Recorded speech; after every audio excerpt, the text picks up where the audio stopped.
So somebody who clicked on this video, you saw the title, you know, you're doing real estate photography and you're doing good, but you're not using any lighting yet, and you see all these people's results. You want to sort of transition your way into lighting. And when you first buy your first couple lights and you start bouncing them around, I know it can be very tricky, you know, from experience. Even now, sometimes when I bounce my lights with years of experience, I feel like, oh god, it's really bright right here, it's really dark in the background. So this, what I'm going to show you, I think is a really good introductory way to get into lighting, because it kind of gives you a buffer if you're inexperienced. There's a cost to it in that it's a bulky light. Like for me, I wouldn't want to take this setup through a house. It's too bulky for me. I like to move quicker. I like to be on the move. I don't like to be in people's way. But if you're inexperienced, this would be a great trade-off, because you're using that buffer, because you haven't quite built up the bouncing skills yet. And also, if you're new to lighting, you're gonna walk into a room sometimes and there's gonna be just colored ceilings, colored walls, sometimes wood ceilings and wood walls, so that's a nightmare. So this would work great. All right, so I would recommend you just, all you have to do is, great, you just get one light, one big light. Hopefully, you know, I recommend the AD 600 lights, but you could go with the 400 watt second one. I think that would be okay. Get the biggest one you feel comfortable with. But since it's going to be on a light stand, I'm going to recommend, I'd say it's good to get the 600. So the Godox 600 light, you know, that's, a lot of people talk about that light, so you can look it up if you want. But here's the modifier we're talking about. This is going to be a little ghetto way of doing this, but it's okay. I'm not doing like edited videos anymore on YouTube. But you can see that light there, I mean that modifier. So your light would just plug in right here. Make sure you get a I'd go with Bowen's mount stuff, and you're gonna just be able to put your light right through there. It's gonna attach really easily. This guy, was looking at it, he's very light. He can just pack up in a little bag very nicely. And see, you're not going to be doing anything like that. I've actually used a light, like a modifier like this in the past for a project I did, just like they have set up right here. I was lighting a table full of people, and but I bought a lampshade from, you know, the internet, and I stuck a speed light in the middle of it, and I put a diffuser on it. So this is like a really sort of professional way to do that, what I did. So here's what your setup's gonna look like. All right, so you're gonna have your light stand.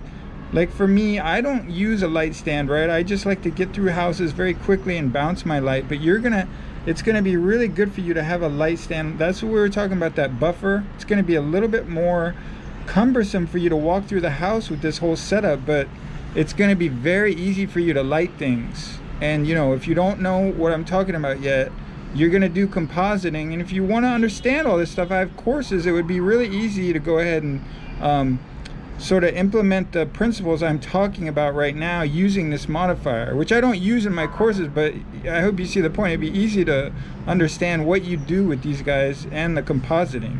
You just have this on a light stand, maybe light on the left side and light on the right side. You know, put this thing on the left side of your camera, take a shot. Put it on the right side of your camera, take another shot. And for most small rooms, that would do you good. You're just gonna have to learn the Photoshop techniques to blend those together. If you have a deeper room, you might do that what we just said, left and right side, and go deeper into the room and get 2 more frames. All right, that would work. You just have a 4-frame composite then. All right, so check out those courses. It would be really easy to be able to do that. And so what you do with this is you would just point this up. So the top was pointed straight up at the ceiling.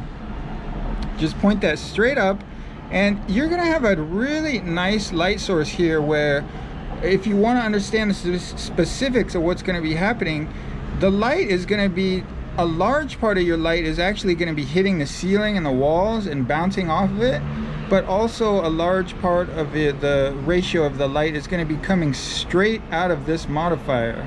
So the combination of those two, just sort of, you know, we're adding the light coming straight out of here, which is going to be a little bit stronger, and then the bounce light that's hitting the ceiling right above this, because you probably want to put this a little above your head at least. So once again, point this straight up, raise the thing, not so it's hitting the ceiling, you know, that's gonna be, you're gonna knock it into things, but maybe a little above you, so maybe 7 or 8 feet tall. You know, you don't want to be hitting things as you're walking through the house, so there's kind of a give and take there. But that would be it, and it would be so easy to light things, everyone. It would be the easiest thing you could ever imagine. It really would. Like I said, there would be a little buffer there, and you can see how light these things are when you want to sort of break down at the end. And I don't think you would go ahead and even use this, although this would be a really nice thing to have. They have sort of this so you can control it a little bit better. That's very cool. But you can see here the you know, the layout. I mean, that's really compact and nice. So this would just fit right in your, so another option is, even for you experienced guys, I mean, you could just have one of these in your bag. I mean, that's pretty small, or keep it in your trunk or something.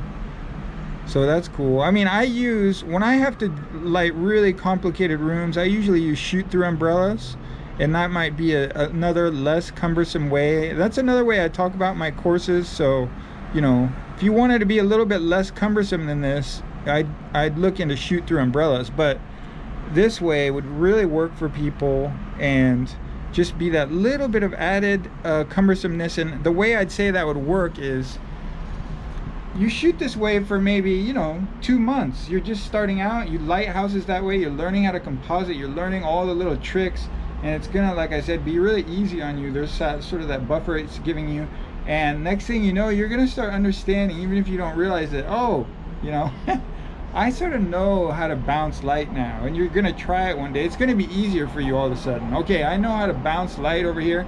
And so you take that thing off. It's a great modifier to have, so it's not like you wasted your money. That's nice, a nice thing to have. And you take that thing off your light, and then you start bouncing the light. So you're using all those same principles that you sort of learned and got into lighting. So this would be a very good way to segue yourself from HDR, whatever you're doing without lights, to lighting. It would be sort of the training wheels, lighting period, all right? And then you lose this thing, or maybe you keep it in your bag because you really like it for those tough rooms, and you take it off, and then you just start learning how to bounce your light. Okay, I see that as a really good process for getting into lighting.